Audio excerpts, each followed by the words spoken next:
अस्सलाम वालेकुम। अच्छा, कंडीशनल सब कराने हैं। मैंने आपको मास्टर मतलब काफी ग्रामर पढ़ा दी है। अभी मैंने कुछ और चीजें भी ग्रामर में निकाली हैं जो मैंने सोचा मैं आपको कराऊंगी, ताकि आपकी ना थोड़ी सी ग्रामर और स्ट्रोंग हो जाए।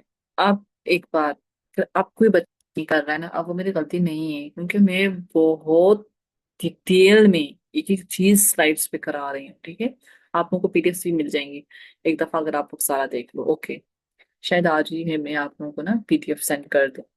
चलें, कंडीशनल्स। कंडीशनल्स हम करें। कंडीशनल्स क्या होते हैं? कंडीशन बेस्ड से बात करते हैं। अगर ऐसा होता तो ये, अगर ये तो वो कहते हैं ना, अगर अगर करके ऐसे कहते हैं conditional sentences. Conditionals are a crucial aspect of English grammar used to discuss possible और हाइपोथेटिकल। देखो हम लोग फर्ज करते हैं। हाइपोथेटिकल क्या होता है? सिचुएशन फर्ज करना। तो कोई पॉसिबल सिचुएशन हो, लेकिन हो ना रही हो, या कोई हाइपोथेटिकल सिचुएशन हो, और उसके कॉन्सिक्वेंसेस को हम लोग बताने के लिए कंडीशनल सेंटेंसेस का यूज करते हैं। दे typically involve N if clause, जिसको हम कंडीशनल क्लॉज या द कंडीशन सेंटेंस भी बोलते हैं। अच्छा, जो कंडीशनल सेंटेंसेस होते हैं उसमें एक इफ क्लॉज होता है और एक मैन क्लॉज होता है। मैन क्लॉज में आप रिजल्ट लिखते हो, इफ क्लॉज में आप कोई भी जो आप फर्ज कर रहे हो या कुछ भी बोल रहे हो। ठीक है, जैसे if I won the lottery, अगर मैं मतलब मेरे पास मैं लॉटरी जो है वो मैं जीती होती तो I would travel the world, तो मैं दुनिया को ट्रेवल करता। ठीक है, इस तरह करके जब आप बोलते हो तो मतलब इसमें क्या है, आप एक इफ क्लॉज होता है और एक क्या होता है, एक आपका मेन क्लॉज होता है। जैसे अब इसमें अगर मैं लॉटरी जीत जाता तो मैं कहता मैं दुनिया को ट्रैवल करता। ठीक है, मतलब आपने लॉटरी नहीं जीती तो आप अभी ट्रैवल नहीं कर सकते। आप अब आपके दोस्त कर रहे होंगे, आप नहीं कर रहे हो उनके साथ। ठीक है, तो मतलब इस तरह कंडीशनल सेंटेंसेस होते हैं। चलें, अब कंडीशनल सेंटेंसेस में टाइप्स होती हैं। जीरो कंडीशनल होता है एक, first second third then mix. और मिक्स के अंदर दो टाइप्स होती हैं, past condition present result, present condition past result, ऐसे करके दो इसमें होते हैं। ठीक है, अब सबसे पहले हम जीरो कंडीशनल देखते हैं। जीरो कंडीशनल क्या होता है? The zero conditional is one of the simplest and most straightforward conditional structures in English grammar. It is used to express general truths, instructions, rules और साइंटिफिक फैक्ट्स। कहने का मतलब है इसमें ऐसी जो जो होती है, मतलब फैक्ट है, जनरल ट्रूथ है, कोई रूल है। देखो अब रूल क्या है, रेड लाइट आएगी, इशारा आता है ना रेड लाइट का, तो आपने रुकना है। अब ये रूल है। अब ये इसके ऑपोजिट है, कुछ नहीं है भाई। ग्रीन आएगा तो चलना है, रेड आएगी तो रुकना है। इस यहाँ पे कुछ भी नहीं है। आप कोई बोलेगा यार अगर रेड लाइट लगी इशारे पे तो आपने रुकना है, तो अब आप इसको जीरो कंडीशनल में लिखोगे। ठीक है, तो ये होते हैं कंडीशनल जो सेंटेंसेस होते हैं। अब जीरो कंडीशनल में आप फैक्ट्स बता दो, सीधा सीधा सीधा सीधा रूल्स इंस्ट्रक्शंस, जो रूल्स बने होते हैं सोसाइटी में, वो आप जीरो कंडीशनल में लिखते हो। जीरो कंडीशनल का स्ट्रक्चर क्या होता है? The zero conditional is formed by using the present simple tense in both. देखो आपके दो क्लॉजेस होते हैं, मैंने आपको बताया है ना, इधर पीछे में आपको क्या बताया था। कंडीशनल सेंटेंस में दो क्लॉजेस होते हैं, एक इफ क्लॉज होता है, एक मेन क्लॉज होता है। इफ क्लॉज के अंदर आप कंडीशन लिखते हो और मेन क्लॉज के ऊपर अंदर आप रिजल्ट लिखते हो। कि मतलब इफ क्लॉज का कंडीशन पूरा हुआ तो हम जो है मेन क्लॉज का जो मेन क्लॉज में अपनी जो बात लिखी होती है ना, वो आपने रिजल्ट लिखी होती है। वो डिपेंड करती है आपके इफ क्लॉज, मतलब अगर इफ क्लॉज की कंडीशन पूरी होगी तभी मेन क्लॉज होगा। ठीक है, तो इस तरह जो आपके कंडीशनल सेंटेंस होते हैं, चाहे इन सब में हो इनमें हो, हर जगह पे दो क्लॉजेस होते हैं, एक इफ क्लॉज होता है, एक मेन क्लॉज होता है। जो आपका जीरो कंडीशनल होता है ना, इसमें भी दो क्लोजेस होंगे, इफ क्लॉज मेन क्लॉज। लेकिन यहाँ पे एक चीज होगी जो बाकी सबसे डिफरेंट होती है, कि इफ क्लॉज हो या मेन क्लॉज हो, दोनों के अंदर प्रेजेंट सिंपल यूज करोगे। आपको पता है प्रेजेंट सिंपल का जो टेंस होता है उसका एक सबसे पहला यूजेज क्या होता है, कि वो फैक्ट्स के लिए यूज होता है। फैक्ट्स के लिए, जब भी आप कोई फैक्चुअल बात करते हो, कोई फैक्ट पे बेस्ड बात करते हो, कोई ऑब्जेक्टिव बात करते हो ना, ऑब्जेक्टिव ट्रूथ जनरल ट्रूथ बात करते हो, तो आप वो प्रेजेंट सिंपल में लिखते हो ना। यहीं पे वही चीज लागू हुई है। जीरो कंडीशनल में इफ क्लॉज में भी आप प्रेजेंट सिंपल लिखोगे और जो मेन क्लॉज है उसमें भी आप प्रेजेंट सिंपल ही लिखोगे। ठीक है, जैसे कि if you mix red and blue, आप रेड एंड ब्लू को कलर थ्योरी आपको पता है, आप रेड एंड ब्लू को मिक्स करोगे आपके पास पर्पल आएगा, यू गेट पर्पल। अब मैंने ये नहीं लिखा, देखो मोस्टली बच्चे क्या लिखते हैं, if you mix red and blue you will get purple. तो यू विल गेट पर्पल नहीं है भाई, यू गेट पर्पल। ये फैक्ट है, विल नहीं लगाना है। ठीक है ना, उसपे थोड़ी बहुत पॉसिबिलिटी आ जाती है विल वाले में। यहाँ पे ये फैक्ट है, कलर थ्योरी में ये फैक्ट है कि अगर अपने रेड एंड ब्लू को मिक्स करना है तो अपने हर हाल में पर्पल ही लेना है। ठीक है, अब वो अलग बात है, आप उसमें थोड़ा व्हाइट ऐड करने लग जाओ, थोड़ा ब्लैक ऐड करना जो, तो कलर थ्योरी के हिसाब से वो चेंज होने लग जाएगा थोड़ा थोड़ा। लेकिन अभी इसमें ऐसा नहीं है ना। ठीक है, लाइट टोन उसकी ऊपर नीचे होगी। तो आप रेड और ब्लू को मिक्स करोगे, जब आपको 100% पता है कि आपको पर्पल मिलना ही मिलना है, तो आप विल नहीं लिखोगे, इसे प्रेजेंट सिंपल में लिखोगे। This is a universal truth in the context of colours. every time you mix red and blue the result is purple, so the outcome is always the same. अब आप करो, ए करे, B करे, निम्रा करे, सुहेल करे, हारिस करे, युसरा करे, कोई भी करे, यू गेट पर्पल, सिंपल। ठीक है। अगली अगली एग्जांपल है, if you do not water plants they die. They will die नहीं, दे डाई फॉर श्योर। अगर आप प्लांट्स को पावर, आप वाटर, सॉरी, एक आपने कोई पौधा लगाया, आपने उसको लगा के छोड़ दिया, महीना पानी भी नहीं दिया, और इस जगह पे रखा है जहां पे उसको बेचारे को पानी, कोई रेन वाटर, मतलब कि बारिश का पानी भी नहीं मिल रहा, क्या होगा उसका? वो मुरझा जाएगा ना। तो this statement is a general truth, it applies universally. Objective statement है ये, हर कोई मानेगा। ऑब्जेक्टिव स्टेटमेंट कौन सी होती है? एक होती है सब्जेक्टिव स्टेटमेंट, जो सिर्फ मुझे लगे, एक सब्जेक्ट को लगे। एक होती है ऑब्जेक्टिव स्टेटमेंट, जो पूरी दुनिया में हर बंदे को लगे, पॉपुलर ओपिनियन। तो ये तो एक ऑब्जेक्टिव स्टेटमेंट है ना, ये तो जनरल ट्रूथ है कि भाई it applies universally as all plants needs water to survive. The outcome, जो आउटकम है कि यार प्लांट्स मर जाएंगे, प्लांट्स डाइंग, इज इनएविटेबल। वो हम उसको रोक नहीं सकते, वो इनएविटेबल है। If the condition lack of water is met, अगर ये कंडीशन पूरी हो गई कि आपने प्लांट्स को वाटर नहीं दिया, तो जो आउटकम है वो हो जाएगा, प्लांट्स मुरझा जाएंगे। ठीक है। Okay, if you press this button the machine will start, नहीं, द मशीन स्टार्ट्स, भी फैक्ट है। अब कोई ऑन ऑफ का बटन था, आपने ऑन के बटन पे हाथ रखा है, मैंने कोई मशीन लाई है, बिल्कुल ब्रांड न्यू मशीन, अब उसके प्रेस का बटन आपने प्रेस किया है, तो वो चलेगी ना। ठीक है। Pressing the button the condition always causes the machine to start the result. अब कंडीशन पूरी हुई, रिजल्ट आ गया। ठीक है। The outcome is certain whenever the condition is fulfilled. ठीक है। वो आप श्योर हो कि भाई वो होनी होनी है। ठीक है।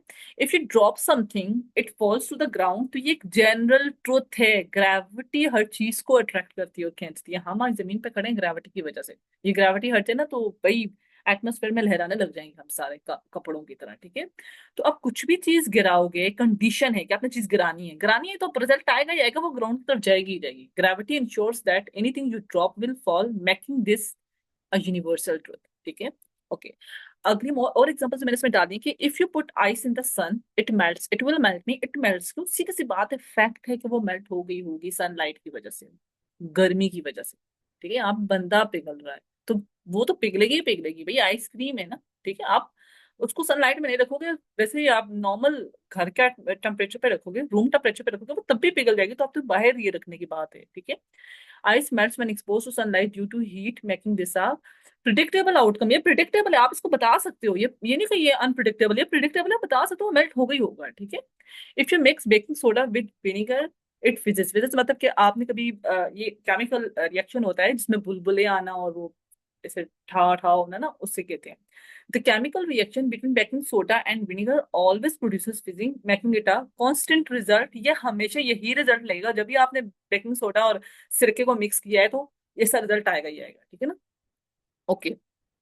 अच्छा, if the light is red you stop. ये रूल है, देखो मैंने कहा ना, इंस्ट्रक्शन और रूल्स के लिए भी आप जीरो कंडीशनल यूज करते हो। अब आपकी कंट्री में रूल है कि भाई रेड लाइट आएगी तो स्टॉप होना है। अब ये तो इसका ऑपोजिट तो नहीं होगा ना। तो जब आप किसी को इस तरह बोलोगे ना, if the light is red you stop, तो आपने ये नहीं बोलना कि if the light is red यार यू विल स्टॉप, ऐसा नहीं, यू स्टॉप। ठीक है। This is a rule that applies to driving. Whenever the traffic light is red, the action stopping must always follow, so the outcome is constantly the same. हमेशा रुकना है आपको।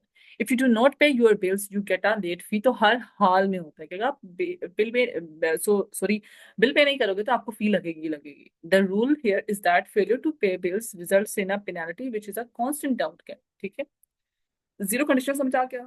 Clear है क्या मैंने बोला है? General truth, rule, instruction, objective truths, objective statements, हर वो चीज जो आपको लगे फैक्ट है, आप उसको जीरो कंडीशनल में लिखते हो। इफ के साथ तो लिखते हो लेकिन प्रेजेंट सिंपल होते हैं, इफ क्लॉज में भी, मेन क्लॉज में। ठीक है। कंडीशन वाले में भी, रिजल्ट वाले में भी। अब फर्स्ट कंडीशनल क्या होता है? The first conditional is use to talk about real और पॉसिबल सिचुएशंस। रियल और पॉसिबल, इस वर्ड्स को पकड़ के रखना। फर्स्ट कंडीशनल यूज होता है कौन सी सिचुएशंस को बोलने के लिए? Real and possible that might happen in the future, जो फ्यूचर में हो सकती हैं। ठीक है। ऐसे नहीं कर नहीं हो सकती, वो हो सकती हैं अगर आप कंडीशन पूरी करो। This type of conditional sentence is often employed when discussing plans, predictions, warnings और promises where there is a realistic chance that the condition that clause will be met. ये यूज होता है प्रोमिसेस के लिए, predictions के लिए, predict जब आप करते हो, प्रोमिसेस के लिए, वार्निंग के लिए ना, इन चीजों के लिए, मतलब रियलिस्टिक चांस के लिए आप यूज करते हो। क्या मतलब? अगर इफ क्लॉज पूरा हुआ तो रिजल्ट आएगा ही आएगा। ठीक है ना। अब इसमें फर्स्ट कंडीशन में क्या होता है, the first condition is formed by using the present simple in the if clause and the future simple tense in the main clause. के जो इफ क्लॉज है उसमें प्रेजेंट सिंपल लिखते हो, और जो मेन क्लॉज रिजल्ट वाला क्लॉज है उसमें फ्यूचर सिंपल लिखते हो। ये रीजन है, मैंने आपको मना किया है कि जो आप जीरो कंडीशनल है ना वहां पे विल नहीं लगा सकते। ठीक है, आप रेड लाइट आई है तो आपको स्टॉप होना ही होना है। ये नहीं कि रेड लाइट आई है तो अभी देखेंगे यार ये कंडीशन मीट हुई, अब स्टॉप होना है या नहीं होना, नहीं। जो फर्स्ट कंडीशन है यहाँ पे आप प्रिडिक्शंस करते हो, प्रोमिसेस वार्निंग्स, मतलब पॉसिबल सिचुएशन के लिए, मतलब ऐसी चीज आपको लगे कि यार अगर ये वाली चीज हुई तो ये होगी होगी, मतलब ये हो जाएगी, लेकिन अगर ये नहीं हुई तो ये नहीं होगी, मतलब इस तरीके से आप थोड़ा सा ना पॉसिबिलिटी के ऊपर बात करते हो। जीरो कंडीशन में पॉसिबिलिटी के ऊपर बात नहीं करते, वो होता ही होता है। आपने अगर आइसक्रीम को सनलाइट में रखा तो वो मेल्ट होगी होगी, पॉसिबिलिटी नहीं कि वो जमी रहेगी। ठीक है। अब फर्स्ट कंडीशन में क्या होता है, इफ क्लॉज में प्रेजेंट सिंपल होता है और मेन क्लॉज में फ्यूचर सिंपल होता है। अब इसकी एग्जांपल्स देखते हैं, चलो। If you study hard you will pass the exam. अब देखो यहाँ पे मैंने विल क्यों लगाया है। देखो, आप सीएसएस में बहुत हार्ड वर्क करते हो, ऐसा है ना। बहुत हार्ड वर्क करते हो ना, बहुत सारे बच्चों को बहुत हार्ड वर्क करते देखा है, लेकिन वो फिर भी फेल कर जाते हैं। तो यहाँ पे पॉसिबिलिटी का लेना देना है, इसीलिए मैं हमने यहाँ पे जो है ना, जो मेन क्लॉज है, जो रिजल्ट वाला क्लॉज है, उसमें विल लगाया कि आप अगर स्टडी करोगे ना, आप हार्ड वर्क करोगे तो चांसेस ज्यादा हैं कि आप लोग पास करोगे एग्जाम, लेकिन जरूरी नहीं कि आप पास करो। ठीक है। कंडीशन क्या है कि if you study hard, real and possible scenario है कि अगर आप स्टडी करो you will pass the exam, likely outcome if the condition is met, मतलब ये लाइकली है लेकिन जरूरी नहीं है कि ये मिल भी जाए, लेकिन ऐसा है कि मतलब 90% चांसेस है कि अगर आपने स्टडी की अच्छी तरीके से तो आप पास करोगे। ठीक है।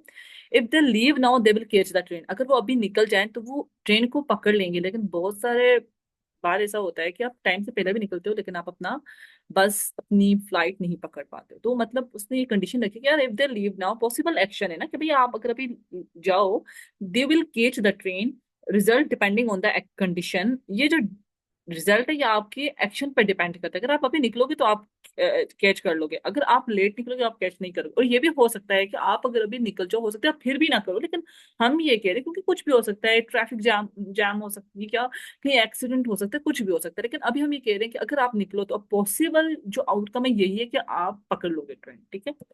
अगली एग्जांपल है, if it rains tomorrow we will cancel the picnic, the condition is about the possibility of rain tomorrow. हमें कह रहे हैं अगर कल बारिश हुई तो हम लोग कैंसिल करेंगे पिकनिक को, लेकिन ये भी तो हो सकता है कल बारिश ना हो। देखो आप पॉसिबल, इस ये जो कंडीशन है इसके ऊपर हमारी पिकनिक डिपेंड कर रही है, तब मैंने विल लगाया है। विल कैंसिल, यहाँ पे जो विल कैंसिल है indicates that, shows that action that will take place if the condition of rain tomorrow is met. Will cancel का जो यहाँ पे जो फ्रेज लिखा हुआ है विल कैंसिल, ये तभी होगा अगर कंडीशन पूरी हो गई। कंडीशन क्या थी, अगर कल बारिश हुई, अगर बारिश हुई तो जो आपका रिजल्ट है वो होगा ही होगा कि आपका जो पिकनिक है वो कैंसिल हो जाएगा। ठीक है। पॉसिबिलिटी की बात करते हैं, रियल पॉसिबिलिटी होती है, ठीक है ना, मोर लेस रियल बात कर रहे होते हैं हम। If it gets colder tonight we will light the fireplace. If it gets colder tonight, real and possible scenario है कि मतलब हो सकता है कोई ठंडा इलाका हो ना, तो यार रात को अगर ठंड पड़ी, we will light the fireplace, action that will happen if the temperature drops, अगर ये टेम्परेचर ड्रॉप हुआ तो फिर आप फायरप्लेस को करोगे चालू, वरना नहीं। ठीक है। ओके। नेक्स्ट एग्जांपल है, if you call me later I will give you the details, अगर तुम मुझे बाद में कॉल करोगे मैं तुम्हें डिटेल्स दे दूँ। ठीक है। If you call me later, a possible action that could occur in the future, ये हो सकता है कि ये भी जरूरी है कि वो बंदा जो है वो आगे से कॉल ही ना करे। ठीक है। तो या वो कॉल करे तो आप रिसीव ना कर सको, मतलब कुछ भी सिनेरियो बन सकता है, मतलब पॉसिबल, मतलब हाइपोथेटिकल इस लिहाज से कि पॉसिबल, मोरलेस पॉसिबल सिचुएशन की आप बात करते हो। तो अगर उसने आपको कॉल की, एक पॉसिबल एक्शन हुआ फ्यूचर में कि उसने कॉल कर दी, I will give you the details what will happen if the condition is fulfilled, अगर उसने कॉल कर दी तो मैं डिटेल्स दे दूंगा, उसका वो कॉल ना करे वो सो जाए अगला बंदा। ठीक है। If she doesn't hurry she will miss the bus, if she doesn't hurry, a realistic possibility है कि अगर उसने जल्दी ना की, बहुत रियल बात है, जल्दी ना की ना, she will miss the bus, likely outcome if the condition is not met, अगर ये कंडीशन हो गई कि उसने जल्दी ना की तो वो बस मिस कर देगी, लेकिन जरूरी नहीं हो सकता वो जल्दी ना करे फिर वो बस मिस वो ले ले। मतलब हम इस तरह की बात करते हैं ना, हम लोग ये मतलब एक फर्ज कर रहे होते हैं कि यार ऐसा हुआ ये हुआ, लेकिन वो हम एक रियल बात कर रहे होते हैं ना कि मैंने कहा यार अगर इसने जल्दी ना की तो ये बस मिस कर देगी ना। मतलब मेरे दिमाग में ये भी होता है, ये भी हो सकता है कि यार ये बेशक जल्दी ना करें बस बस लेट हो जाए, बस टाइम से पहले ना आए, वो थोड़ी सी बाद आ जाए, फ्लाइट डिले हो जाए, मतलब कुछ भी ना, कुछ भी ऐसी चीज, या बस डिले हो जाए या कुछ भी। तो मतलब हम एक पॉसिबल वे में बात कर रहे होते हैं, ठीक है। Okay. If you eat too much you will feel sick, ये भी हो सकता है कि ज्यादा खाए तो सिक फील ना करे, भी हो सकता है कि वो ज्यादा खाएगी तभी सिक फील करेगी, हो सकता है वो ज्यादा खाती ही ना हो। मतलब आप अपने दिमाग में क्या सिनेरियो चल रहा है ये उस पर डिपेंड करता है। If you too much possible action that might happen, मतलब वो भी नहीं खाते, देखो अभी आप आपके साथ एक लड़की है, वो नहीं ज्यादा खाती, आप बोलो यार ये ज्यादा नहीं खाती ना, इफ यू मतलब if she it's too much she will feel sick, आप ऐसे बोलना, या आपके सामने जो बंदी है आप उसे बोलो यार तुम ज्यादा नहीं खाती ना, if you eat too much ना यू विल फील सिक। अगर तुमने ज्यादा खाया ना, तो खाया जो भी वो नहीं खाती, अगर ये कंडीशन मिल गई कि वो खाएगी ज्यादा, तो फिर वो सिक फील करेगी, ठीक है। या तो ऐसा हो कि वो खाती हो, आप बोलो यार if you eat too much ना यू विल फील सिक, और ये हो सकता है कि वो ज्यादा खाने से उसकी बॉडी को लगता ही ना हो, वो ज्यादा खाती हो लेकिन वो सिक फील ना करती, लेकिन आप बोलो कि यार कोई टाइम ऐसा आ सकता है कि तुम बीमार हो सकती हो, तो ये इस पे डिपेंड करता है, ठीक है। If the sun shines tomorrow we will go to the beach, तो ये आपको मैंने रेन वाले में आपको समझ आ गया, okay. Zero conditional, first conditional, zero conditional, fact, general truth, rules etcetera.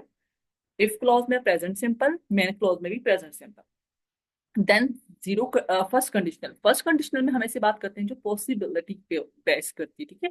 अगर कंडीशन मिल गई तो फ्यूचर में वो जो दूसरी बात हमने की है वो होगी, ठीक है। अगर वो मिल गई कंडीशन तो वो हो जाएगी, ठीक है। मतलब ऐसी बात नहीं होती कि बिल्कुल ही हम फर्ज हो रही है, मतलब बिल्कुल ही हाइपोथेटिकल सिचुएशन में अनरियल सिचुएशंस नहीं होती, मतलब पॉसिबल चीजें होती हैं। उसमें क्या होता है, इफ क्लॉज में प्रेजेंट सिंपल और मैन क्लॉज में फ्यूचर सिंपल। अब सेकंड कंडीशनल क्या होता है? The second conditional is a grammatical structure used to talk about hypothetical, मतलब फर्ज करने वाले हाइपोथेटिकल और unreal situations that are unlikely और इम्पॉसिबल इन द प्रेजेंट और future. This conditional is particularly used when discussing dreams, wishes, imaginary scenarios, मतलब imagine कर रहे होते हो, speculative situations that are not true now or are unlikely to happen। बिल्कुल impossible तो नहीं होती, ठीक है ना, बिल्कुल इम्पॉसिबल नहीं है, इम्पॉसिबल ये नहीं करेंगे, बिल्कुल इम्पॉसिबल नहीं होती है, मतलब हाँ अनलाइकली और इम्पॉसिबल, या तो वो बिल्कुल इम्पॉसिबल होते हैं, सॉरी मैंने और लिखा हुआ है। सेकंड कंडीशन आप इस तरह की बातों के लिए यूज करते हो ना, अपनी ऐसी कॉन्वर्जेशन के लिए यूज करते हो ना, या तो वो बिल्कुल ही अनरियल सी होती है, मतलब वो हो ही नहीं सकती, इम्पॉसिबल है। या तो आपको ये होता है कि यार क्या पता कोई मतलब मोजिजा वर्ड यूज करे ना, क्या पता कोई मोजिजा हो जाए, ये हो जाए, देखो फर्स्ट कंडीशनल में ये नहीं होता, मोजिजा नहीं, मतलब वो होता मोर और लेस वो चीज हो सकती है, पॉसिबल होती है काफी। अगर फर्स्ट कंडीशनल में एक ऐसी चीज आप बात करो जो कि 90% पॉसिबल है, यहाँ पे तो आप समझे कि 20%, 10% पॉसिबिलिटी कोई चीज हो जाए, मतलब मोजिजा, अनलाइकली मोजिजा हो सकता है। और कुछ ऐसी बात भी होती है जो हो सकता है पूरी ना हो, जिससे पूरी ही ना हो। या तो कोई ऐसी बात आप करते हो सेकंड कंडीशन में जो आपको लगे यार नियर फ्यूचर में, क्या मेरी जिंदगी में ये नहीं हो सकता, लेकिन वो मुआवजा और वो हो जाए, ठीक है। This conditional is particularly useful, अच्छा ये ड्रीम्स विशेस के लिए इस तरह ना। अच्छा सेकंड कंडीशनल में किस तरीके से होता है, इफ क्लॉज में आप पास सिंपल लिखते हो एंड मेन क्लॉज में वुड प्लस बेस वर्ब, मतलब के would come, would run, would के साथ वर्ब की पहली फॉर्म, वर्ब की पहली फॉर्म को क्या बोलते हैं, बेस वर्ब, ठीक है। तो सेकंड कंडीशनल का सेंटेंस स्ट्रक्चर क्या होगा, इफ क्लॉज में पास सिंपल लिखते हो और मेन क्लॉज में जो रिजल्ट वाला क्लॉज होता है उसके अंदर would plus first form of the verb लिखते हो, ठीक है। अब इसकी एग्जांपल देखते हैं, आपको समझ आ जाएगा। If I were a bird, देखो मैंने कहा था ना सेकंड कंडीशनल आप ऐसी सिचुएशन के लिए, ऐसे ड्रीम के लिए, ऐसी इमेजिनरी सिनेरियो के लिए यूज करते हो जो हो इम्पॉसिबल हो। ऐसे के लिए भी यूज करते हो जो बिल्कुल इम्पॉसिबल हो, लेकिन ऐसे के लिए भी यूज करते हो जो कभी हो सकता है, पूरी if I had more money. अब हो सकता है आपका सब भी ना हुआ, बहुत गरीब हो, आपको लगे यार मैं तो ये जो सोशल मोबिलिटी है, सोशल मोबिलिटी क्या होती है, क्या आप अपने लेडर के ऊपर जाओ, जैसे अभी आप बिल्कुल poverty below the belt of poverty level ना, बिल्कुल बिलो द बेल्ट हो, और आप एक दिन एलीट क्लास में चले जाओ या मिडिल क्लास में, इसे कहते हैं सोशल मोबिलिटी। देखो एक होता है ना बिल्कुल इम्पॉसिबल सिनेरियो, एक होता है अनलाइकली, मतलब कि हो सकता है फ्यूचर में कभी आपकी कोई लॉटरी लग जाए, आपकी कोई जायदाद निकले, अभी तक आपको पैसे नहीं, हो सकता है मुआवजा हो जाए, ठीक है। तो ये दोनों सिनेरियो में यूज हो सकता है।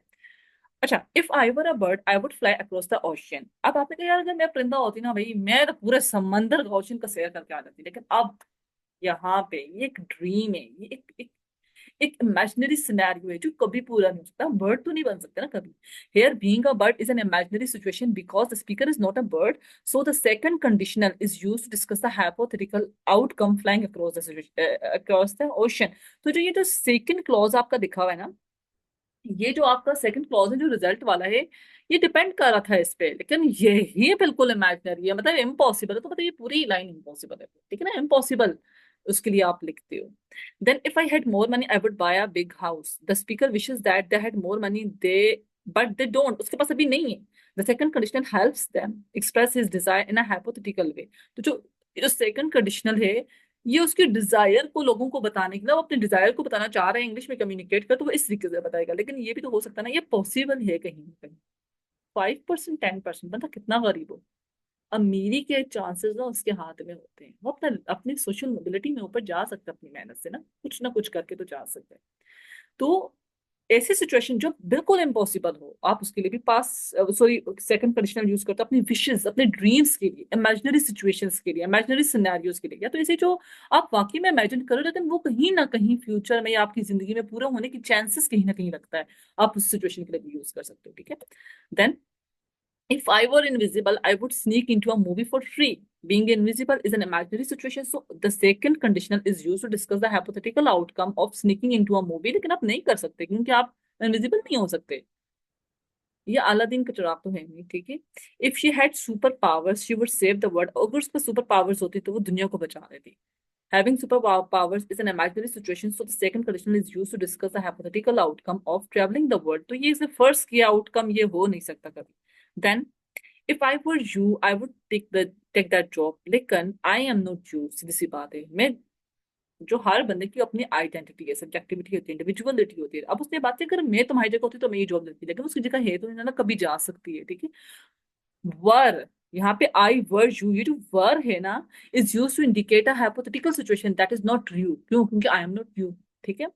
If I were 10 years younger I would start learning a new language, लेकिन आप अपनी उम्र में पीछे नहीं जा सकते हो कुछ भी करके, ये टाइम मशीन नहीं है, ठीक है। तो आप नहीं जा सकते हो।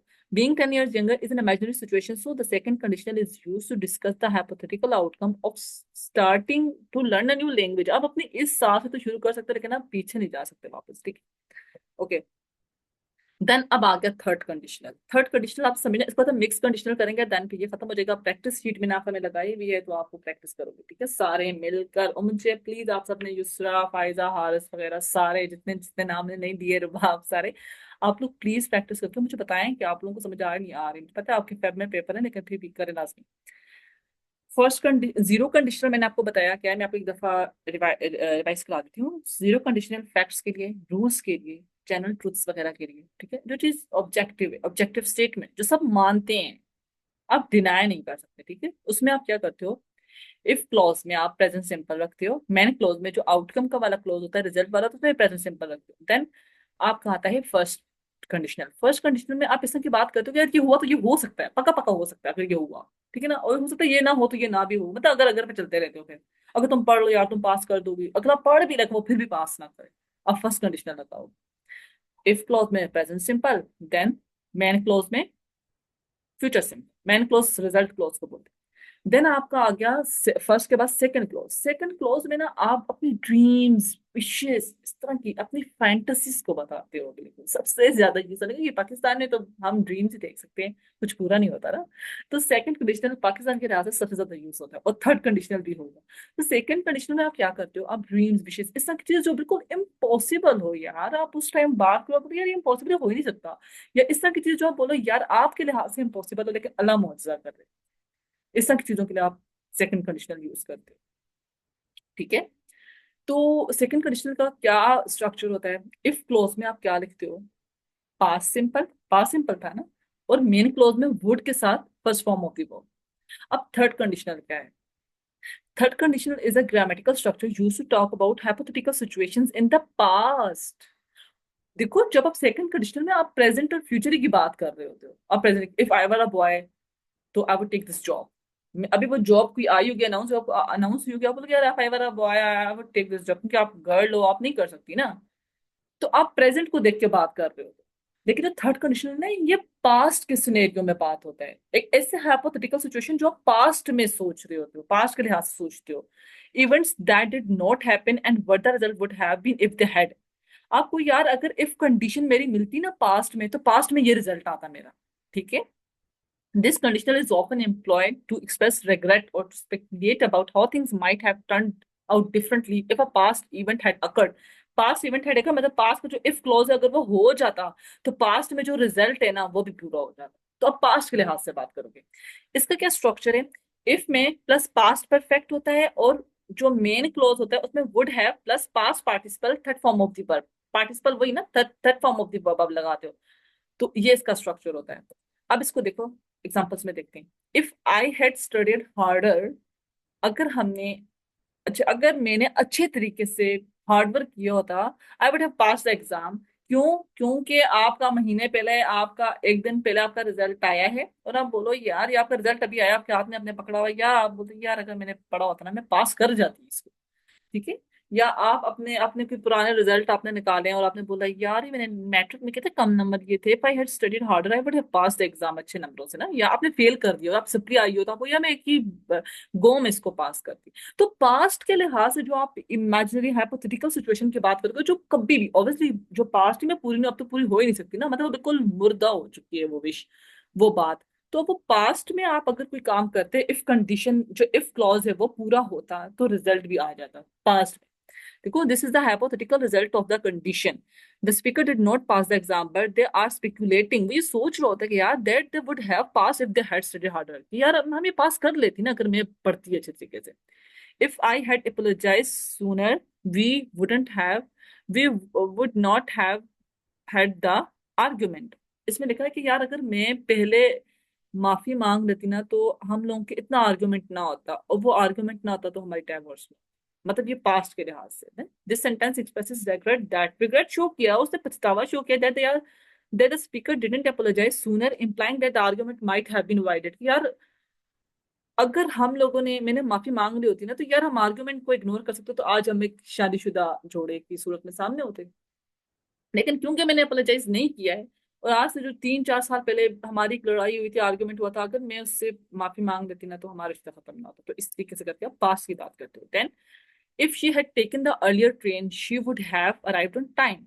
अब आपने कोई बात कर रहे हो, कोई आप लोग स्टोरी डिस्कस कर रहे हो कि यार पता है वो हमारा मतलब, आप बोलो कि यार कोई आपकी दोस्त थे ना उसकी शादी थी, यार बोलो यार हम सबने कितना एंजॉय किया था ना, आप लोग कोई 4-6 साल बाद मिला, बोलो यार हमने अपनी दोस्त की शादी में पता है कितना एंजॉय किया था। फिर आप अपनी दूसरी दोस्त के बारे में बात करो, यार वो नहीं आई थी, उसकी तो ट्रेन मिस हो गई थी ना। फिर आप दूसरी दोस्त बोले यार अगर वो जल्दी निकल जाती ना ट्रेन के लिए तो वो टाइम पे आ जाती, वो अटेंड कर लेती ना। आज के आप बोलो कि यार आज तो बड़ा उसको दुख हो रहा होगा कि यार काश वो जल्दी ट्रेन ले लेती। मतलब पास्ट के लिहाज से आप कोई चीज बोलते हो। This sentence speculates that an alternative past where taking an earlier train would have resulted in arriving on time। लेकिन क्योंकि उसने जल्दी ट्रेन नहीं पकड़ी है, वो टाइम पे नहीं निकले, तो वो नहीं पहुंच पाई टाइम पे शादी पर, शादी हो गई। If they had invested in the company they would have made a fortune। अगर वो कंपनी में इन्वेस्ट कर देते तो आज इतनी गुर्बत से उनका टाइम ना गुजर रहा था, वो अपनी किस्मत बना देते। ठीक है? अब पास्ट के लिहाज से किसी कंपनी में इन्वेस्टमेंट करनी थी, किसी के शेयर्स लेने थे, और जिस कंपनी, नई नई कंपनी ने, किसी ने फार्मास्यूटिकल कंपनी स्टार्ट की थी, कोई ड्रग उन्होंने, पहले वो कंपनी डूब रही थी, फिर अचानक उन्होंने कोई ड्रग था, कोई पेन किलर था, वो इंट्रोड्यूस कर दिया, और वो जैसे ही मार्केट में ना स्टॉक प्राइस कंपनी की बढ़ गई। अब 10 साल बाद सारे दोस्त मिले और वो कंपनी जो है आसमान से बातें करी, तो सारे बोले ये अपने दोस्त को यार अगर तुम हम सब ने मिलके, या अगर किसी और के बारे में बात करें यार, अगर उन लोगों ने उस कंपनी में इन्वेस्ट किया तो शेयर्स दिए होते ना, आज अपनी किस्मत बना देते वो लोग। ठीक है? लेकिन उन्होंने नहीं किया। This sentence suggests that the speaker believes there was a missed opportunity। देखो, missed opportunity to make a lot of money by not investing। ठीक है? Okay. If I had taken that job offer I would have been living abroad by now. लेकिन आप अभी अपनी ही country में रह रहे हो, लेकिन आपको पहले आया था 1 साल 6 महीने पहले एक आपको जॉब ऑफर आई थी, आपने नहीं ली, और वो जॉब किसी और को मिल गई और आप बैठे हुए हो आप अपनी कंट्री में। ठीक है? This sentence expresses regret over not accepting a job offer which would have led to an opportunity to live abroad। लेकिन आप लोग आपने वो नहीं ली। If I had told her the truth she wouldn't have felt betrayed. आपकी कोई दोस्त थी, आपने उसको ना पास्ट में कोई सच नहीं बताया, जैसे आपने 2 हफ्ते पहले कोई लड़ाई हुई तो आपने उसको सच नहीं बताया, तो आप बोलो अपनी अपनी दूसरी दोस्त को, बोलो यार अगर मैंने अपनी उस दोस्त को बता दिया होता ना सच, तो उसको ये ना लगता कि उसको धोखा मिला है, तो काश मैं इसको बता देती तब, क्योंकि आप उससे बात नहीं करी, मुझे ब्लॉक कर दिया। ठीक है? The speaker regrets not being honest, suggesting that if they had truthful the person wouldn't have felt betrayed। ठीक है? If I had listened to my parents I wouldn't have made that mistake। आपने कोई बहुत बड़ी mistake कर दी, अब आप पछतावा, यार कोई कोई डिग्री थी, काश मैं ये वाली डिग्री कर लेती, लेकिन अगर मैं अपने पेरेंट्स की बात सुननी होती ना तो यार आज मैं वो बहुत कमा रही होती। लेकिन अब जो मैंने खुद डिग्री की है उसका कोई फायदा नहीं है, मैं घर में बैठी हूँ उससे पकौड़े खा रही हूँ, simple. The speaker regrets not the speaker regrets not following their parents' advice, which they believe would have prevented them from making a mistake. If I had helped him more, he would not have failed the class.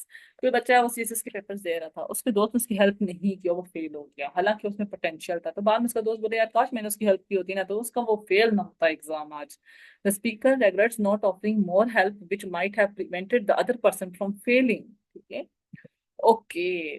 First zero और first conditional बड़े आसान से हैं, लोग second और third में confuse होते हैं, लेकिन मैंने बहुत अच्छे तरीके से एक्सप्लेन किया है। होप आप लोग बिल्कुल भी जो है इसमें नहीं होगे कंफ्यूज, लेकिन फिर मैं यहाँ पे बताती हूँ थिंग्स टू रिमेम्बर में। The third conditional is purely hypothetical and impossible. देखो मैंने सेकंड में कहा है कि कहीं ना कहीं मौजूदा भी हो सकता है फ्यूचर में, क्योंकि आप अभी की बात कर रहे थे ना। लेकिन थर्ड कंडीशनल में कोई मुआवजा भी नहीं हो सकता, क्योंकि चीज हो गई, एक दफा हो गई ना वो हो गई, ये कुदरत का निजाम है, नेचर है, जो चीज हो गई वो हो गई। आप पास अपना माजी नहीं आप मजीद वो कर सकते, कुरेद सकते ना, ठीक है। तो ये बिल्कुल इम्पॉसिबल हो जाता है, because it deal with situations that are in the past can not be change. आप अपने पास्ट को चेंज नहीं कर सकते, आप अपने टाइम में पीछे नहीं जा सकते, नेचर नहीं हो, आप टाइम में पीछे नहीं जा सकते वापस। आप अपनी उन गलतियों को सुधारने के लिए कोई नए स्टेप्स ले सकते हो प्रेजेंट पहले का, जो हो गया आप उसको चेंज नहीं कर सकते, ठीक है। आपकी फ्रेंड्स के साथ आपकी लड़ाई होनी थी, आर्ग्यूमेंट्स हो गई, गाली गलौज हो गई। अब आज आप लोग आपस में मिल जाओ, आपस में बात करो, आप दोस्त हो जाओ, लेकिन वो जो पास्ट का एक वो था कि आप दोनों आर्गुमेंट्स में गाली गलौज, क्या आप उसको चेंज कर सकते हो? नहीं, आप पास्ट नहीं चेंज कर सकते। ये ऐसे हाइपोथेटिकल सिचुएशन है जो पॉसिबल कभी नहीं हो सकती, ये इम्पॉसिबल सिचुएशंस होती हैं। जबकि सेकंड कंडीशनल में पॉसिबिलिटी रहती है, it is different from the second. जो थर्ड कंडीशनल है ये डिफरेंट है सेकंड कंडीशनल से। थर्ड कंडीशनल इट जो प्रोनाउन है ये थर्ड कंडीशनल के लिए यूज किया हुआ है। Third conditional is different from the second conditional, क्यों? क्योंकि जो सेकंड कंडीशनल है deals with present और future hypotheticals that are unlikely but still possible। जो अनलाइकली होता है कि नहीं पॉसिबल, नहीं होगा नहीं होगा, लेकिन किसी ना किसी सेंटेंस को ऐसा का होता है जहां पे पॉसिबिलिटी भी बनती है, ठीक है। जैसे सेकंड कंडीशन है, if I studied harder I would pass the exam. आपको यार अगर मैंने जो है ना पढ़ा होता ना तो मैं ये एग्जाम पास कर लूंगी ना, मतलब पढ़ा होता, लेकिन अभी ये है कि अभी नहीं पढ़ा, फेल होने के चांसेस तो बहुत ज्यादा है। लेकिन क्या बताए एग्जामिनर का चश्मा खराब हो जाए, कुछ हो जाए, यार वो आपका लिखा हुआ एक शेर था कि खुदी को घर बुलंद इतना कि हर तकदीर से पहले खुदा बंदे से खुद पूछे बता तेरी रजा क्या है, इसके ऊपर चल के आपने ये उधर शायरी मारी और आपको एग्जामिनर ने पास कर दिया, लिखा आपने सिर्फ एक क्वेश्चन। तो ये आपको पता है यार बिल्कुल फैक्ट कि यार मैंने तो पढ़ा नहीं है ना, अगर मैंने पढ़ा होता ना मैं पास कर लेता, लेकिन वो अलग बात है, कोई मुआवजा हो जाए वो आपको पास कर, ठीक है। If she caught the earlier train she would arrive on time. तो बोले यार काश ने पहले ट्रेन ली होती ना वो टाइम पे पहुंच जाती, लेकिन बाकी सब तो जल्दी निकले ट्रेन है वो तो जल्दी पहुंचेंगे ना, इसकी पॉसिबिलिटी बहुत कम है। अब ये भी हो सकता है कि बिल्कुल वो टाइम पे नहीं पहुंचे, क्योंकि ऑब्वियसली अब चांसेस तो यही है ना बहुत ज्यादा। आप सिर्फ इमेजिन कर रहे हो काश वो पहुंच जाए, लेकिन वो नहीं पहुंचने, वो अलग बात है कि दूसरे लोगों की ट्रेन खराब हो जाए और ये पहुंच जाए, ठीक है। टाइम से तो ऑब्वियसली बाद में पहुंचेगी। If they invited me I would attend the party. अब बोलो यार अगर वो मुझे इनवाइट करते हैं ना तो मैं पार्टी अटेंड करूंगा, ये करते हैं, लेकिन आपको पता है यार आपकी उनके साथ दुश्मनी है, वो आपको इनवाइट नहीं करेंगे। तो यहाँ पे कोई मुआवजा हो सकता है कि कोई बीच में थर्ड पर्सन आ जाए और आप लोगों को राजी कर दे, लेकिन ज्यादा चांसेस क्या है कि आप लोग वो आपको नहीं बुलाएंगे ना, ना आप अटेंड नहीं कर सकते, अब ना आप अटेंड कर ही नहीं सकते, ठीक है। अब थर्ड कंडीशनल क्या होती है? बिल्कुल इम्पॉसिबल चीज, बिल्कुल impossible. If I had studied harder I would have pass the exam. आप ऐसे एग्जाम की बात कर रहे हैं जो आज से पहले हुआ, मतलब जिसका रिजल्ट आ चुका हुआ है, जिसका रिजल्ट आ चुका हुआ है, मतलब आप अब चेंज नहीं कर सकते, ठीक है। If she had caught the earlier train she would have arrived on time. अगर उसने पहले ट्रेन ली होती तो वो टाइम पे पहुंच जाती, लेकिन अब वो नहीं पहुंच सकती क्योंकि वो बस टाइम खत्म, वो पास्ट की बात है, ठीक है। यहाँ पे देखो, इसको कंपैरिजन करो, if I studied harder I would pass exam. तो मैंने कहा कि अगर मैं पढ़ लेती थी क्या मैं पास कर लेती एग्जाम को, आपका रिजल्ट नहीं आया तो हो सकता है क्या पास हो जाओ। यहाँ पे क्या, if I studied harder I would have pass exam, अब आपका रिजल्ट आ गया है तो अब तब बोलोगे यार शिट टीएमसी याद है यार काश मैंने पढ़ा होता ना मैं पास कर लेती। ये फर्क है दोनों में। ये बिल्कुल ये पास्ट की हाइपोथेटिकल सिचुएशन होती है और ये प्रेजेंट की होती है और फ्यूचर की होती है। If she caught the train earlier she would arrive on time, अगर वो जल्दी ट्रेन पकड़ लेती वो टाइम पे पहुंच जाएगी, जाती ना, मतलब कि नहीं अब उसने ट्रेन पकड़ी टाइम पे या जो भी है। यहाँ पे आपने देखा अगर वो टाइम पे पकड़ती तो वो पहुंच जाती, कि मतलब यार उसने नहीं पकड़ी, पास्ट की आप बात कर रहे हो, क्योंकि वो पास्ट में वो बंदी लेट ही पहुंची थी, ठीक है। अगर उन्होंने मुझे इनवाइट किया तो मैं भी पार्टी अटेंड करूंगा, लेकिन ऑब्वियसली वो नहीं इनवाइट करेंगे। यहाँ पे क्या, अगर उन्होंने मुझे इनवाइट किया था तो मैं भी जाता, किसी दुश्मनी की वजह से उन्होंने नहीं किया इनवाइट, तो पार्टी भी होकर खत्म हो गई, ठीक है ना। तो सेकंड कंडीशनल प्रेजेंट और फ्यूचर के लिए होता है, और ये पास्ट का, इसका आउटकम प्रेजेंट और फ्यूचर में आना होता है, इसका आउटकम आ चुका हुआ होता है, अब इसको चेंज नहीं कर सकते। ओके, चलो। अब लास्ट है मिक्स्ड कंडीशनल्स। अब आपको हो रहा होगा यार ये तो ठीक है, कुछ ऐसी चीजें होती हैं हम लोग प्रेजेंट को देख के कहते हैं कि यार शिट अगर मैंने किया था ना तो पास्ट में ये ना होता, कुछ ऐसे होता है ना, इसे मिक्स कंडीशनल्स कहते हैं। अब इसका मैं ये पढ़ूं खैर है तो डेफिनेशन में पढ़ लेती हूँ, लेकिन आपको एग्जांपल से ही समझ आएगा। Mixed conditionals are used to express situations where the time in the if clause and the main clause are different. ये different होते हैं। These structures allow us to discuss the consequences of past actions on the present or how a current state might have changed a past outcome। कि आपका जो current present जो time है ना वो कैसे पास्ट को चेंज कर सकता था, अभी कैसे हो सकता है। हम तो पास्ट में इफ क्लोज को पास्ट ही में रिजल्ट में पढ़ा है, प्रेजेंट के क्लोज का प्रेजेंट और फ्यूचर ही पे हमने देखा है, असर देखा है। तो ये क्या चीज है कि अगर प्रेजेंट में हो तो पास्ट में अलग होता। इन्हें मिक्स कंडीशनल्स कहते हैं ना। एक कंडीशनल का एक क्लॉज उठाते हैं दूसरे कंडीशनल का दूसरा। जैसे मिक्स कंडीशनल की दो टाइप्स हैं, एक टाइप है past condition and present result, past condition present result, और दूसरा क्या है, सॉरी दूसरा क्या है, प्रेजेंट कंडीशन पास्ट रिजल्ट। ठीक है, या आपको सीधा सीधा सिर्फ आएगा किससे, प्रैक्टिस से, प्रैक्टिस शीट्स में मैं ज्यादा बनाऊंगी ताकि आप लोगों को ये सही तरीके से हो जाए। अच्छा, past condition present result, this form is used when a past action or event has an impact on the present. कि आपका जो पास्ट एक्शन तो उसका प्रेजेंट, देखो हम जब पढ़ते हैं थर्ड कंडीशनल, थर्ड कंडीशनल में आप पास्ट परफेक्ट के साथ इधर क्या पढ़ते हो, वुड हैव, है ना। तो आप क्या पढ़ते हो थर्ड कंडीशनल में कि यार पास्ट कंडीशन थी और पास्ट में रिजल्ट आ गया और पास्ट में वो चीज दफन हो गई। लेकिन यहाँ पे हम कहते हैं कोई पास्ट से कंडीशन थी जिसका आज प्रेजेंट पे रिजल्ट है, ठीक है, उसका क्या है आज प्रेजेंट पे इम्पैक्ट है। This the condition refers to something that didn't happen in the past and the result expresses how things would be different in the present if the past event had occurred. अगर past में चीज होती तभी present में ये होता। इसमें देखो मिक्स क्लॉज हम यूज करते हैं। आप थर्ड कंडीशनल में आपका क्या स्ट्रक्चर होता है, इफ प्लस पास्ट परफेक्ट और वुड हैव होता है, ये होता है ना। और सेकंड कंडीशनल में क्या होता है, इफ पास्ट सिंपल और वुड प्लस बेस फॉर्म होता है। अब देखो यहाँ पे हमने थर्ड कंडीशनल का इफ क्लॉज लिया है और सेकंड कंडीशनल का मेन क्लॉज लिया है और दोनों को मिला के लिखा है। हमने थर्ड कंडीशनल का इफ क्लॉज लिया है और सेकंड कंडीशनल का मेन क्लॉज का स्ट्रक्चर लिया और इन दोनों को मिलाया, और इन दोनों को जब भी हम मिलाते हैं तो हम इस तरह की चीज बताते हैं कि पास्ट की कंडीशन का प्रेजेंट पे रिजल्ट। जैसे कि अगर मैंने बोला if I had gone to bed early, past condition, I would not be so tired now. देखो अब ऐसे भी तो अब आप कह सकते हो ना कि मैम इसमें भी तो होता है ना कि हम कोई पास्ट की बात करते हैं और हम कहते हैं कि यार उसका असर अभी है, कि अगर मैं यार जल्दी, अब ये तो पास्ट की बात है ना कि मैं अगर जल्दी सो जाती तो मैं थकती ना, लेकिन आपको थकन अभी फील हो रही है, आप रात को 2 बजे सोए हो, थकन तो अभी फील हो रहा है, रिजल्ट तो भी आपके ऊपर है ना, सही तरीके से आपके ऊपर है रिजल्ट। तो इसके लिए आप ये वाला मिक्स कंडीशनल यूज करते हो, ठीक है। In this example the speaker is currently tired, देखो करंटली टायर्ड है because that did not go to bed early last night. The condition if I had gone to bed early refers to a past event that did not happen. The result, I would not be so tired now, is about the present situation that would be different if the past event had occurred. ठीक है।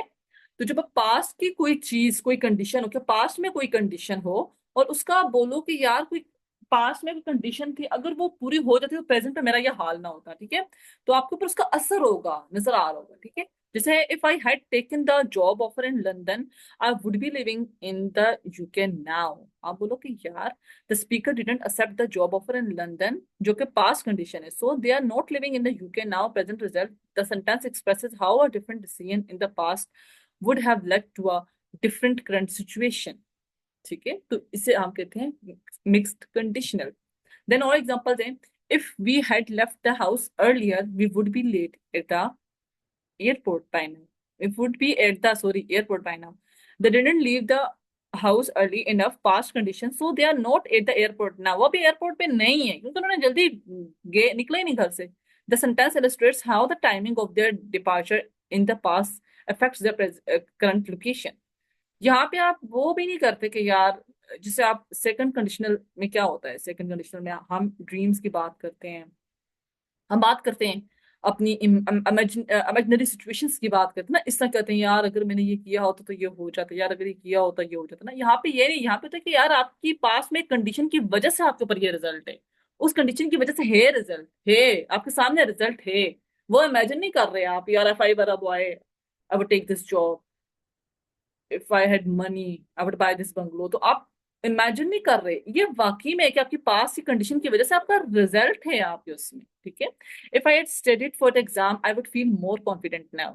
क्योंकि आप अभी confident feel ही नहीं कर रहे. अब तो यार अगर मैंने पढ़ा होता तो मैं कॉन्फिडेंट फील करता ना, मैंने पढ़ा ही नहीं भाई, तो कॉन्फिडेंट कैसे फील करूं. सीधी सीधी रियल सिचुएशन है ये. ठीक है. ओके.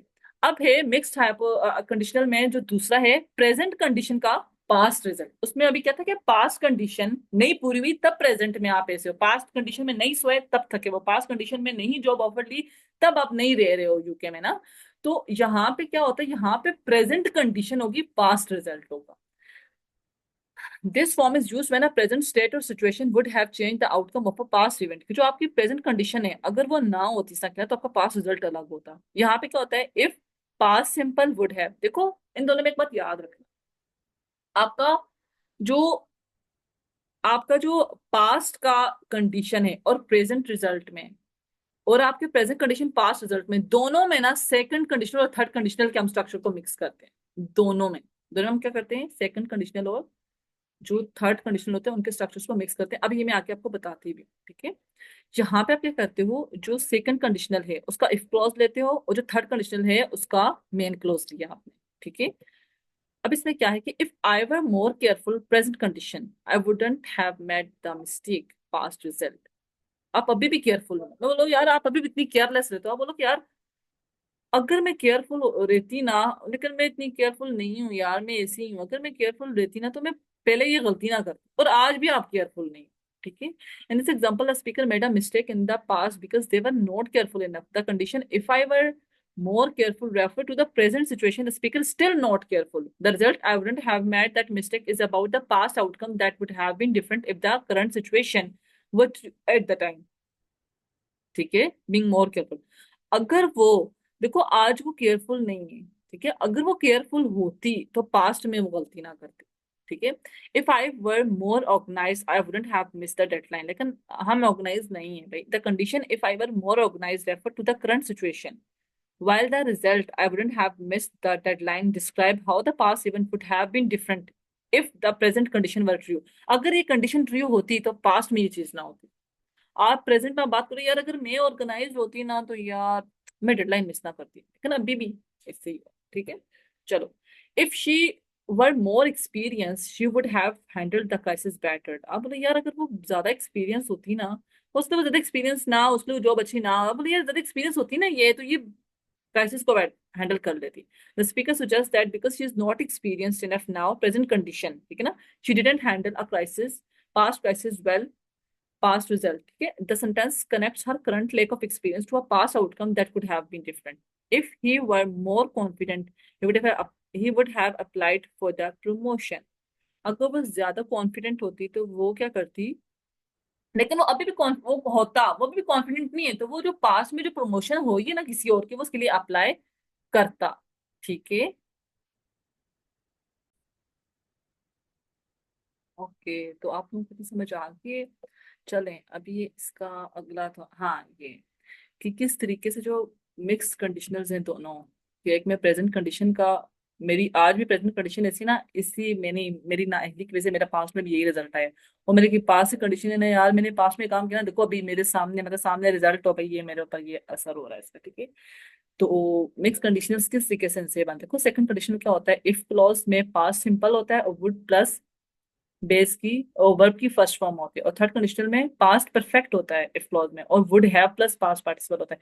इन्हीं को तोड़ मोड़ के बनता है. अगर आप प्रेजेंट कंडीशन, प्रेजेंट में कंडीशन लगाओ ना, कि अगर मैं ऐसी ना होती ना तो मेरा पास्ट में भी रिजल्ट ना होता। If I studied harder I would have pass the exam ना। तो अगर मेरे प्रेजेंट में ऐसी ना होती ना तो मेरा पास का भी रिजल्ट अच्छा होता, लेकिन मैं हमेशा से कभी भी मैं हार्ड वर्क नहीं करती।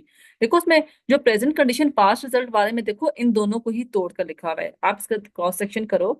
इसका पास्ट सिंपल लिया हुआ है, इसका वुड हैव लिया हुआ है प्रेजेंट कंडीशन पास्ट रिजल्ट के लिए। और अगर पास्ट कंडीशन प्रेजेंट रखें, अगर मैं जल्दी सो जाती ना पास्ट में तो अभी मैं जल्दी होती। अगर मैंने पास्ट में जॉब के लिए अप्लाई किया था ना तो इस टाइम मैं यूके में होती, लेकिन मैं इस टाइम यूके में नहीं हूँ। तो इसके लिए आप क्या करते हो, आप थर्ड कंडीशन का पास्ट परफेक्ट लेते हो देखो। और जो वुड प्लस बेस फॉर्म किसकी ले ली, इसकी। मतलब देखो क्रॉस सेक्शन किया है, ये दोनों साथ ही ये दोनों साथ। आप देखो इधर फर्क मैं एक दफा बता देती हूँ, एक दफा पे सेकंड कंडीशनल में आप कोई बात कर रहे होते हो ना, अभी प्रेजेंट में बात कर रहे हो तो उसका प्रेजेंट और फ्यूचर में फर्क देखते हो। ठीक है, जैसे अगर मैं अभी कोई जॉब आई मेरे को, if I were a boy I would apply for this job. तो मैं अभी बात कर रही हूँ ना कि यार अभी मैं लड़का होती तो मैं कर लेती। ठीक है। अब थर्ड कंडीशन में आप पास्ट की बात पास्ट में करते हो कि अगर मैंने if I had studied harder I would have pass the exam. अगर मैंने पास्ट में ही अच्छे तरीके से मेहनत की, मैं पास्ट में ही इस एग्जाम को पास करती, क्योंकि अब वो एग्जाम नहीं है। ठीक है। हो सकता है कि अब आपने बाद में बहुत मेहनत की वो एग्जाम पास कर लिया हो, लेकिन हमने पास के लिहाज से सिर्फ बात की। कोई एग्जाम है उसमें वो जाके आपने काफी लेट पास किया, तो अगर आपसे पूछे यार आपने इतना लेट क्यों पास किया, आप बोले यार if I had studied harder ना, पास्ट की बात की, तो I would have pass the exam earlier. ठीक है। तो थर्ड कंडीशनल पास्ट का ही कंडीशन पास्ट का ही रिजल्ट। सेकंड कंडीशन में क्या होता है, प्रेजेंट में आप कंडीशन लगा रहे होते हो और आप प्रेजेंट और फ्यूचर के लिहाज से बात करते हो। ठीक है। अब present condition past result, present condition past result में आप क्या बात करते हो कि यार मेरी जो प्रेजेंट की कंडीशन है ना, ये जो मेरा प्रेजेंट की जो आज मेरी कंडीशन है ना, इसका रिजल्ट क्या है, मेरे पास्ट में आ चुका हुआ है। मतलब मैं इतनी, क्योंकि यार मैं इतनी ज्यादा मतलब केयरलेस हूँ। अगर मैं इतनी केयरलेस ना होती, if I one not careless, अगर मैं केयरलेस ना होती जो कि मैं हूं। अब मैं इमेजिन करूँ यार काश मैं ना होती, लेकिन मैं हूं ना, इमेजिन नहीं करना है ना। यहाँ पे देखो आप इमेजिन करते हो इसमें कि if I were a boy I would apply for this job. यहाँ पे देखो ना, if I were not careless, अगर मैं केयरलेस ना होती, अब मुझे पता है भाई मैं केयरलेस हूँ और यहाँ पे मुझे पता है मैं बॉय नहीं हूँ। ठीक है। If I were not careless तो मैं पहले ये एग्जाम पास करती पास में, और मैंने अब मैं आज भी केयरलेस हूँ। यहाँ पे जैसे मैं आज भी गर्ल ही हूँ, मैं बॉय नहीं बनी ना, तो और मैं पास नहीं कर सकी, और आज भी मैं केयरलेस हूँ, पता नहीं आगे भी पास करूंगी नहीं करूंगी। यहाँ पे अब पास्ट की कंडीशन की वजह से प्रेजेंट पे रिजल्ट देखते हो कि मैंने पास्ट में कोई काम किया उसका आज भी असर है। यार मैं पास्ट में इतनी चोरियां की ना, आज क्या है, आज मैं सेल्स में हूँ, मतलब आज मैं जेल में। तो आप पास्ट की कंडीशन में से प्रेजेंट के रिजल्ट की बात करते हो। अब इसके आगे लेट्स डू सम प्रैक्टिस, आगे प्रैक्टिस शीट्स हैं सारी। आई होप आप लोगों को समझ आ गया होगा, मैंने बहुत ट्राई किया आपको अच्छे तरीके से समझाऊं। तो ये आप लोगों ने जरूर देखना है। इसके बाद में बाकी सारी चीजें आप देखती हूँ, क्लोजेड फ्रेजेस, पार्टिसिपल्स, इन्फिनिटिव्स एंड बहुत कुछ रहता है, मॉडिफायर्स एंड फ्ला फ्ला बड़ा कुछ रहता है। ठीक है ना, रन ऑन सेंटेंसेस वगैरह। तो वो चीजें भी मैं सारी साथ साथ साथ डालती हूँ आप लोगों के। इंशाल्लाह एमपीटी से पहले जो है सारा कुछ जो है वो इंशाल्लाह इंशाल्लाह इंशाल्लाह जरूर कवर हो जाएगा। सेंटेंस करेक्शन में चीजें आती हैं, ये बड़ी इजी चीजें हैं, इसको बिल्कुल आपने फेल नहीं करना। ठीक है, ये सिर्फ प्रैक्टिस मांगता है और कुछ नहीं। चलो सारे अपना ख्याल रखिएगा। Thank you, Allah Hafiz.